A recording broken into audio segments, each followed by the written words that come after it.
하나님 아버지, 저희 눈에 보이지 않으시나 그러나 늘 신실하게 저희와 동행하시며 저희와 함께 계셔서 싸우시는 우리 주님을 찬양합니다.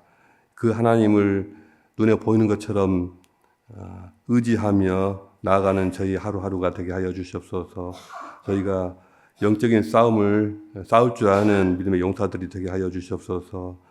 오늘 먼 길을 떠나는 청소년 10명의 선교팀들 눈동자처럼 지켜주사 그들의 오고 가는 그런 걸음 안에 주께서 살아계심과 주께서 어떻게 일하시는가 하는 것들이 그들의 눈에 또 그들의 마음속에 드러나고 보이게 하여 주시옵소서. 나의 하나님 10명의 아이들이 그 하나님을 만나고 또 발견하게 하여 주시옵소서. 하나님 아버지, 이제 이 땅이 복된 피로 촉촉하게 젖고 있습니다. 아버지, 죄로 인하여 갈수록 메말라가고 갈수록 망가져가는 이 온 세상을 주께서 긍휼히 여기시고 아버지 회복시켜 주시옵소서. 세계 곳곳에서 일하는 주의 일꾼들, 선교사들과도 동행하시며 그들이 영역이 딸려서 지치지 않게 하시며 건강 때문에 무너지지 않게 하여 주시옵소서. 물질이 없어서 꼼짝 못하지 않게 하여 주시옵소서. 모든 것들을 주 안에서 채우시며 또 넉넉하게 하여 주시옵소서. 부족 가운데서 또 지혜롭게 헤쳐나갈 그런 지혜까지 허락하여 주시옵소서. 이 아침에 저희가 주께 나와 기도하오니 모든 드리는 기도들마다 응답되고 또 하나님께서 채우시는 것을 느끼게 하여 주시옵소서. 감사드리며 예수 그리스도 이름을 기도합니다. 아멘. 자, 오늘 우리가 읽을 하나님 말씀은 여호수아 6장 1절부터 7절까지입니다. 여호수아 6장 1절부터 7절까지 저와 여러분이 함께 읽겠습니다. 이스라엘 자손들로 말미암아 여리고는 굳게 닫혔고 출입하는 자가 없더라.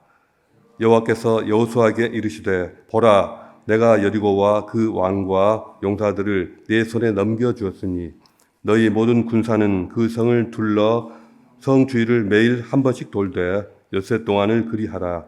제사장 7은 7 양각 나팔을 잡고 언약궤 앞에서 나갈 것이요 7째 날에는 그 성을 7번 돌며 그 제사장들은 나팔을 불 것이며 제사장들은 양각 나팔을 길게 불어 그 나팔 소리가 너희에게 들릴 때에 백성은 다 큰 소리로 외쳐 부를 것이라. 그리하면 그 성벽이 무너져 내리리니 백성은 각기 앞으로 올라갈지니라 하시매 눈의 아들 여호수아가 제사장들을 불러 그들에게 이르되 너희는 언약궤를 메고 제사장 7은 양각 나팔을 7을 잡고 여호와의 궤 앞에서 나아가라 하고 또 백성에게 이르되 나아가서 그 성을 돌되 무정한 자들이 여호와의 궤 앞에서 나갈지니라 하니라.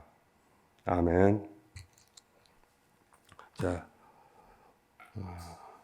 우리가 읽은 이 말씀을 가지고 7일 동안의 순종훈련, 7일 동안의 순종훈련이라는 제목으로 함께 생각해 보고자 합니다. 때로는 우리는 우리 앞에 가로막고 있는 크고 견고한 성벽 때문에 고통을 당할 때가 있습니다. 그럴 때면 이 성벽을 어떻게 넘어야 하지, 어떻게 해야 하나 이런 생각을 하게 되죠. 여리고성을 눈앞에 둔 여호수아와 이스라엘 백성들도 그런 생각을 했을 것입니다. 당시 여리고성은 그렇게 규모가 크지는 않았는데요.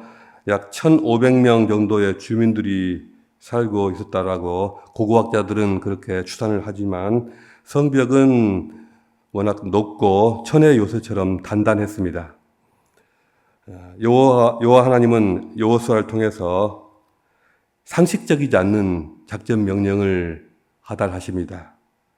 성 주위를 돌고 나팔을 불라라는 것입니다. 하나님은 왜 이런 명령을 하실까요? 무엇 때문에? 싸울 병장기를 손질하고 또 공성 무기를 제작해야 할 그러한 금쪽 같은 시간에 성 주위를 뱅뱅 돌기만 하라고요? 여리고성에서 있었던 그 기적은 이렇게 시작됩니다.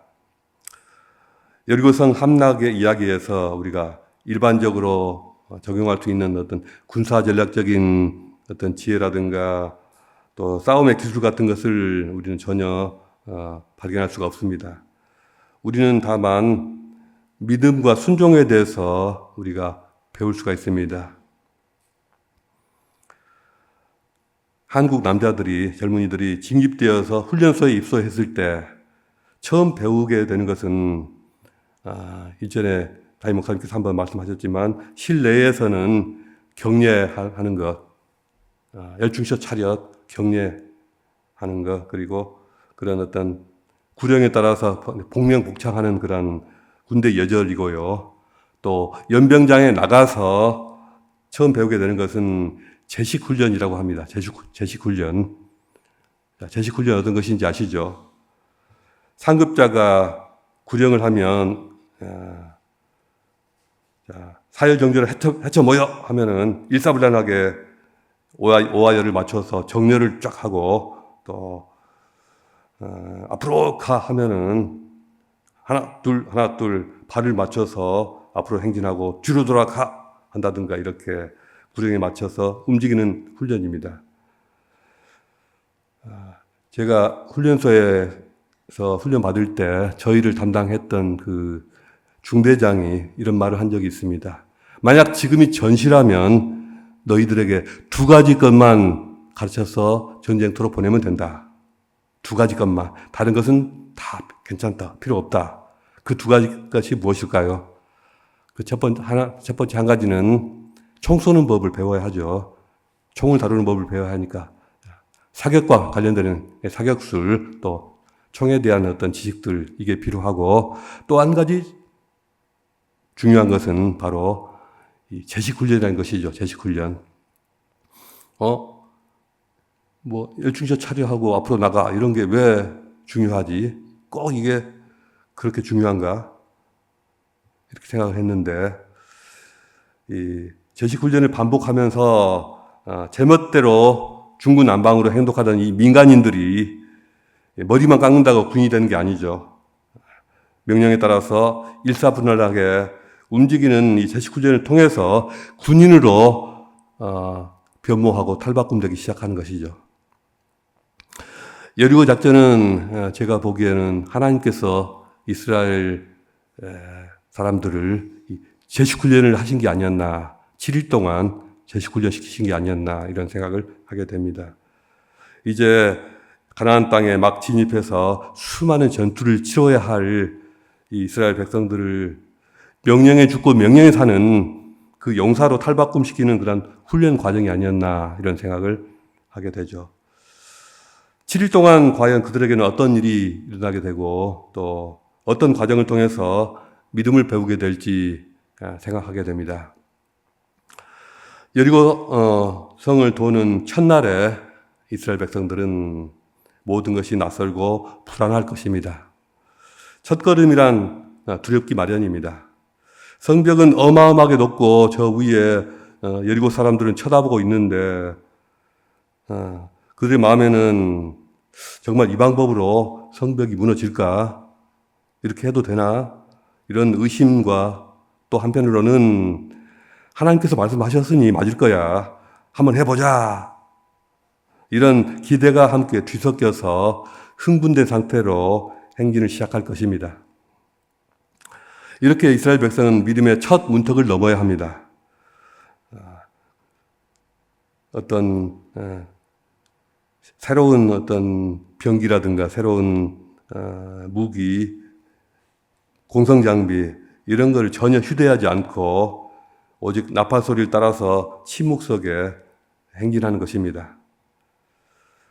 제가 추측하기로 이스라엘 용사들은 중구난방으로 그냥 우르르 이렇게 가는 것이 아니라 오와 열을 딱 맞춰서 제사장들의 나팔 소리를 귀로 들으면서 거기에 맞춰서 발을 맞춰서 탁탁탁탁 발을 맞춰서 조직적으로 움직이지 않았을까.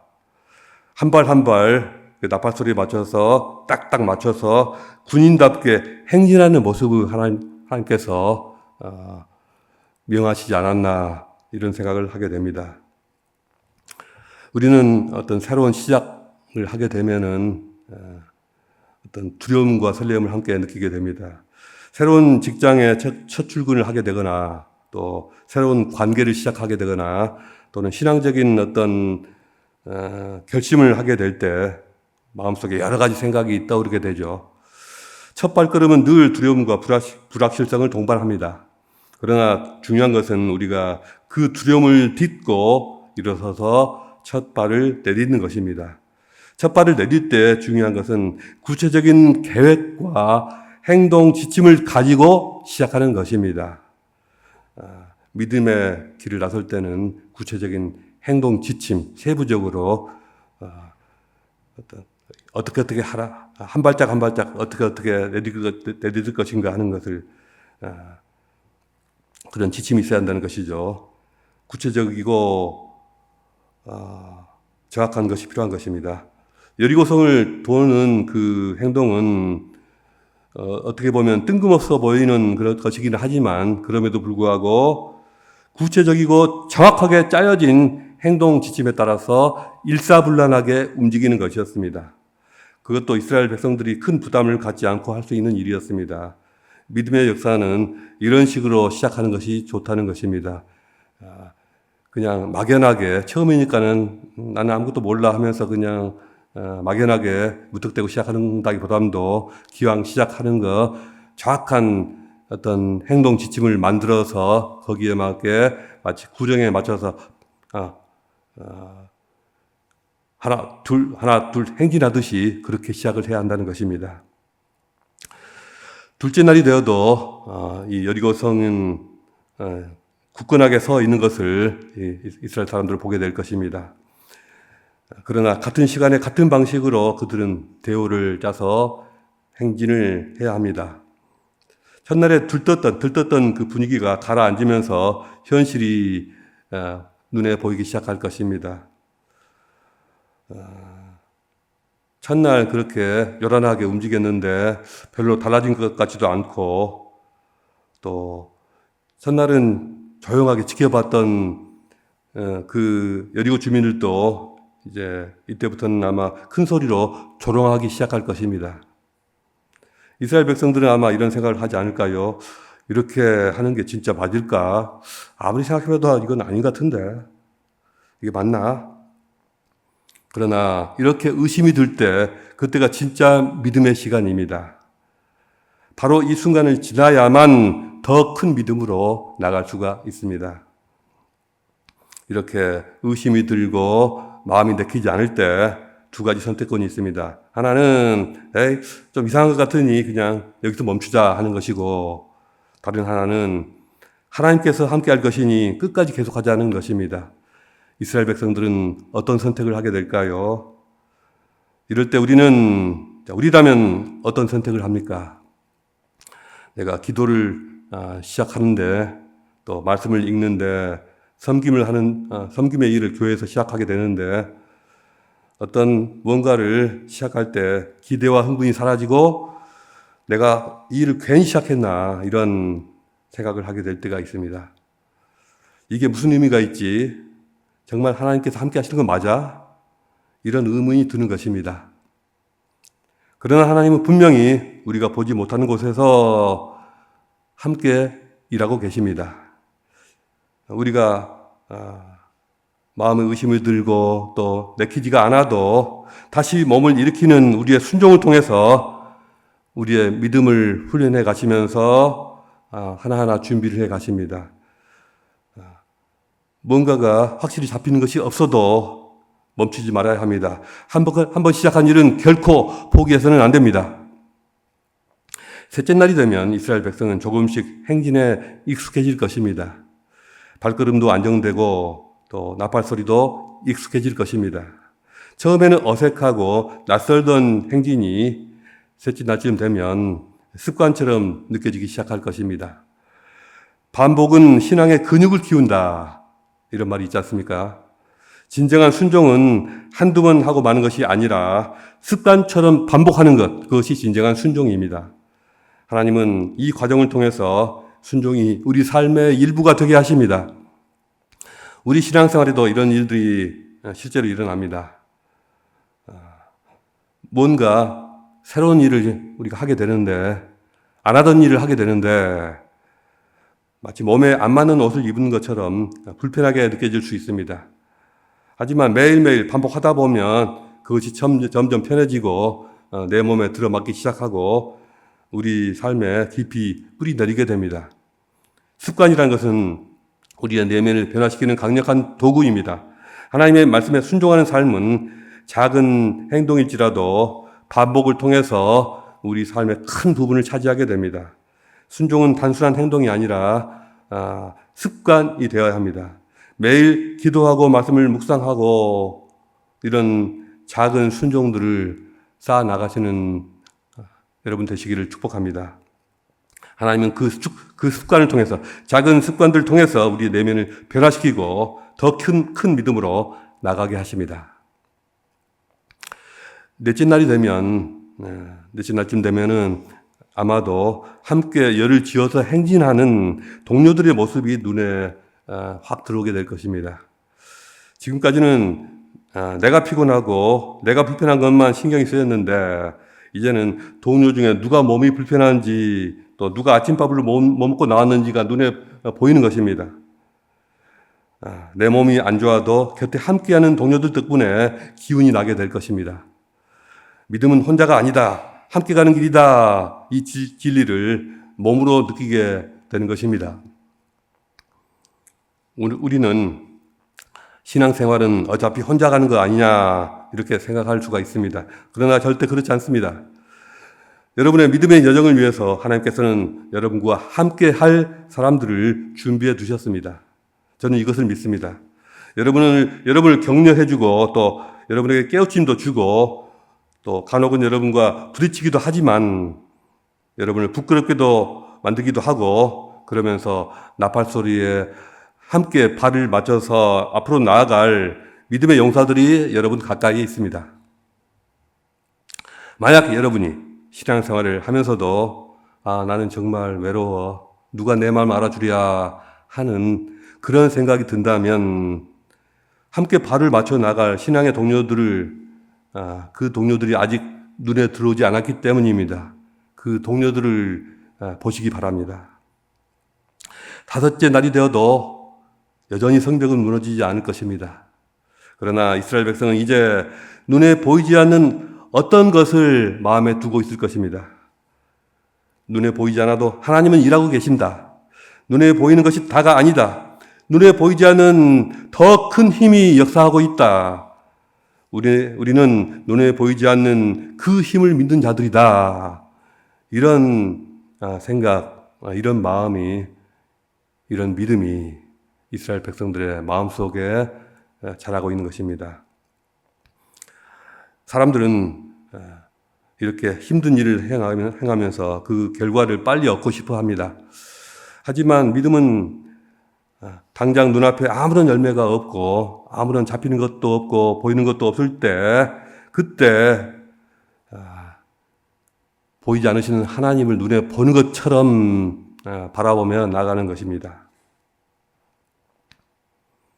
아무것도 안 보인다고 가던 길을 멈추지 않아야 합니다. 하나님은 보이지 않는 곳에서도 일하고 계십니다. 여섯째 날이 되면 백성들은 지치게 될 것입니다. 그들의 마음에는 이런 생각이 들지도 모릅니다. 이제 하루밖에 안 남았는데 성벽이 무너질 기미는 전혀 안 보이네. 보니까 성벽에 요만큼 실 금도 가지 않았네. 혹시 뭔가 잘못된 건 아닐까? 그럼에도 불구하고 그들은 멈춰서는 안 됩니다. 진짜 믿음은 이런 순간에 드러납니다. 포기하고 싶은 순간에도 한 걸음을 더 내딛는 것이 믿음입니다. 끝까지 가는 것이 진짜 믿음입니다. 하나님은 우리가 끈기를 갖고 끝까지 포기하지 않을 때 우리 믿음을 완성하십니다. 힘들어도 계속 걷고 지칠 때도 계속 걸어야 합니다. 내 안에 에너지가 고갈되고 더 이상 일어날 힘조차 없을지라도 잠시 쉬었다가 힘을 내서 다시 일어나서 걸어야 합니다.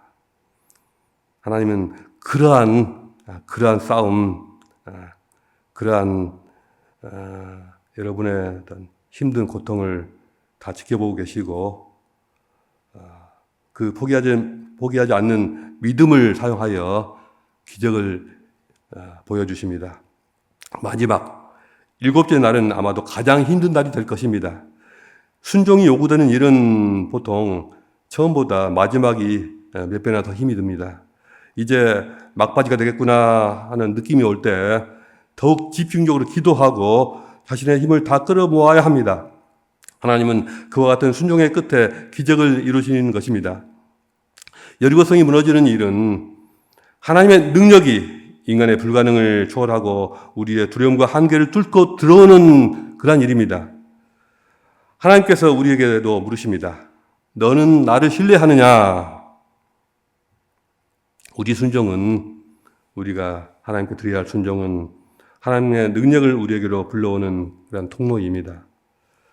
우리 삶에 앞을 막고 있는 어떤 높은 견고한 문제들, 또 두려움의 벽 앞에서 우리는 자신의 인간의 자신이 갖고 있는 어떤 계산과 논리들을 먼저 앞세우지 않는가.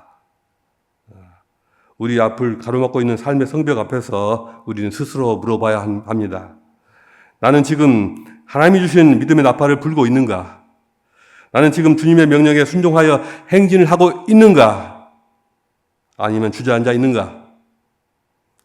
모두가 아멘으로 화답하며 힘차게 응답하며 앞으로 나갈 수 있기를 원합니다. 주님의 말씀과 명령 앞에 진짜 순종을 보여드리는 저와 여러분이 될 수 있기를 주님의 이름으로 축복합니다. 기도하겠습니다. 오늘은 순종에 대해서 묵상하면서 기도하겠습니다. 내가 지금 하나님의 나팔 소리에 반응하여 행진하고 있는지 자신의 모습을 주 앞에 비춰보면서 하나님 말씀 앞에서 기도하겠습니다.